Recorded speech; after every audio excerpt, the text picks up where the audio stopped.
dans le monde du développement personnel, tu vas forcément tomber à un moment donné sur la notion de pardon. Parce que c'est un grand classique. Tu as d'ailleurs un livre très connu qui s'appelle Le don du pardon de Don Miguel Ruiz, traduit par Olivier Clerc de mémoire. Et j'ai souvenir que c'est un bouquin qui m'avait bien plu. Et tu as cette idée que le pardon libère, que c'est important de pardonner et tout et tout.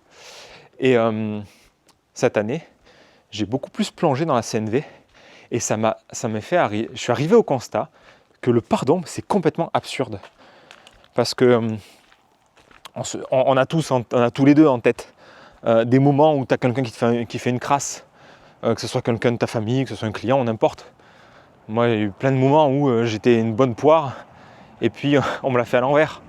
Un partenaire business qui m'a jamais donné une somme astronomique qui pourtant me devait, ou plein d'autres choses.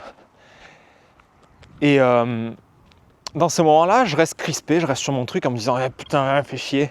Et puis tu l'entends, le discours ambiant de ouais, c'est bon, de toute façon, il faut que tu passes à autre chose, essaie de pardonner, il faut que tu pardonnes et tout et tout. Mais bien sûr que le pardon te libère, bien sûr que le premier niveau, c'est déjà super intéressant, c'est de dire ok, arrête de rester dans quelque chose de contracté, de tendu, parce qu'au final, quand tu pardonnes pas, quand tu es dans ce truc-là, c'est juste toi qui es coincé, c'est juste toi qui n'arrive pas à faire le deuil. Ça me rappelle un client qui avait du mal à pardonner à sa sœur, qui était là en mode « Putain, mais après ce qu'elle a fait, je peux pas lui pardonner ». Donc ça, c'est déjà une étape, je vais dire, nécessaire d'arriver à pardonner. Parce que, je veux dire, c'est tout à fait salutaire, parce que la seule personne à qui tu fais du mal, c'est toi. Mais on peut aller plus loin que ça. Dans le sens où pardonner, ça implique quand même, pour moi, ça implique que tu te crois supérieur en fait. Moi, du haut de mes grands chevaux, je vais te pardonner, toi là, toi petite bête, toi vilain manant qui m'a trahi. Ok, j'accepte décemment de te pardonner. Donc ça peut être ça déjà, je me mets en posture haute, je me mets par rapport à l'autre, ok, je vais le pardonner, bon ça va, d'accord, je tolère son existence, quoi. Ce qui m'amène du coup à un autre écueil qui est le côté je fais genre j'ai pardonné. Ah oui c'est vrai, il faut que je pardonne, oh, ça va, c'est bon, je te pardonne. Allez, on oublie. Tu vois, ce truc de pardonner, c'est pardonner un peu à moitié, à l'arrache, là comme ça, en se disant ouais c'est bon, de toute façon, effectivement, de toute façon il mérite pas que je lui envoie, il mérite pas que je sois en colère, c'est bon, je lui pardonne. mais tu vois, moi quand j'entends ça, quand je me relie à cette façon de vivre le pardon, je me dis ouais, Et troisième élément qui ne me va pas avec le pardon, c'est que ça implique une faute.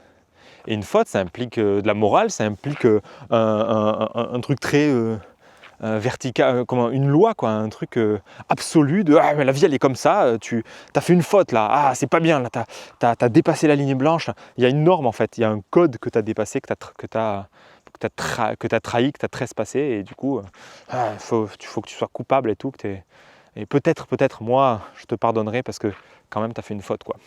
Donc il y a cette idée de faute qui est très très très très présente dans la société, très présent dans Bleu de la spirale dynamique. Tu peux aller voir la vidéo sur la spirale si tu ne connais pas et tout. Ça va beaucoup t'éclairer sur ce sujet, de comprendre aussi pourquoi il y a autant cette notion de faute dans notre société actuelle.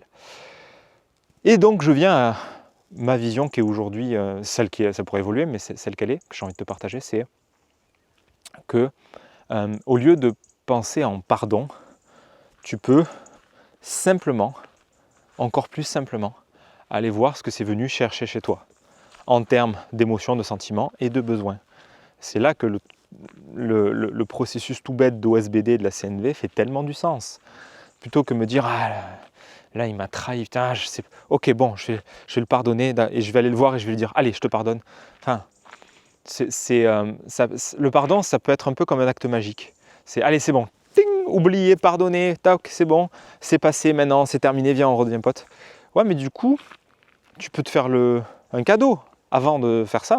En fait, quand tu t'es fait le cadeau d'aller voir ton sentiment et ton besoin, tu n'as pas besoin de pardonner, puisque tu réalises qu'il n'y a pas de faute. Il y a juste quelqu'un a fait quelque chose ou n'a pas fait quelque chose.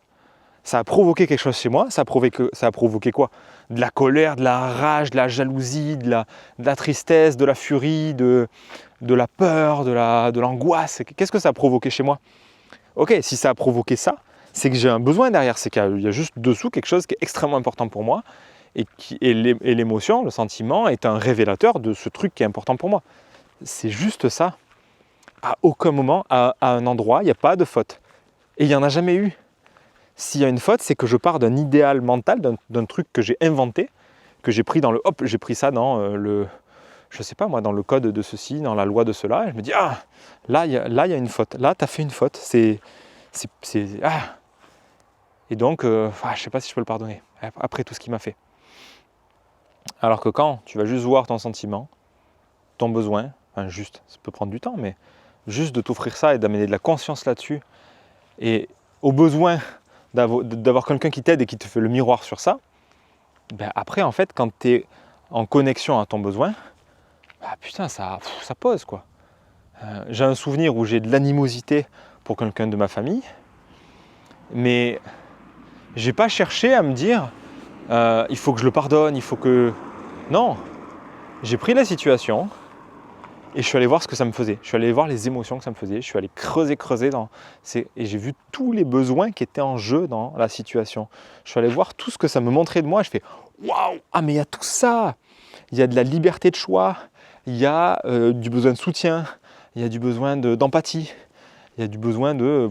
J'en ai identifié presque une dizaine. Je fais putain mais waouh, et c'est tellement important pour moi. Et derrière, le processus de CNV se termine par une demande. C'est-à-dire que je peux finir en concrétisant quelque chose dans la matière, avec mon instinctif, je vais mettre en mouvement quelque chose pour comme poser un acte en lien avec mon besoin, quoi. Et c'est tout. Il n'y a pas de faute, il n'y a pas à absoudre un péché, il n'y a pas à dire à l'autre c'est bon, tu es pardonné. Non. Par contre, si je veux, je peux exprimer à l'autre ce qui a été là pour moi, mais voilà, c'est pour moi à cet endroit-là, le pardon n'a pas de sens, puisque pardon implique faute, pardon implique tellement de choses qui relèvent d'un paradigme dans lequel je ne crois plus du tout, que j'avais envie de te partager cette vision autre du pardon que je trouve beaucoup plus simple et beaucoup plus vivante, et qui n'a pas besoin de faire appel à la notion de faute. Je crois qu'on a suffisamment bouffé de ce truc-là pendant 2 millénaires. Je pense qu'on peut passer à autre chose. Allez, à demain pour la prochaine.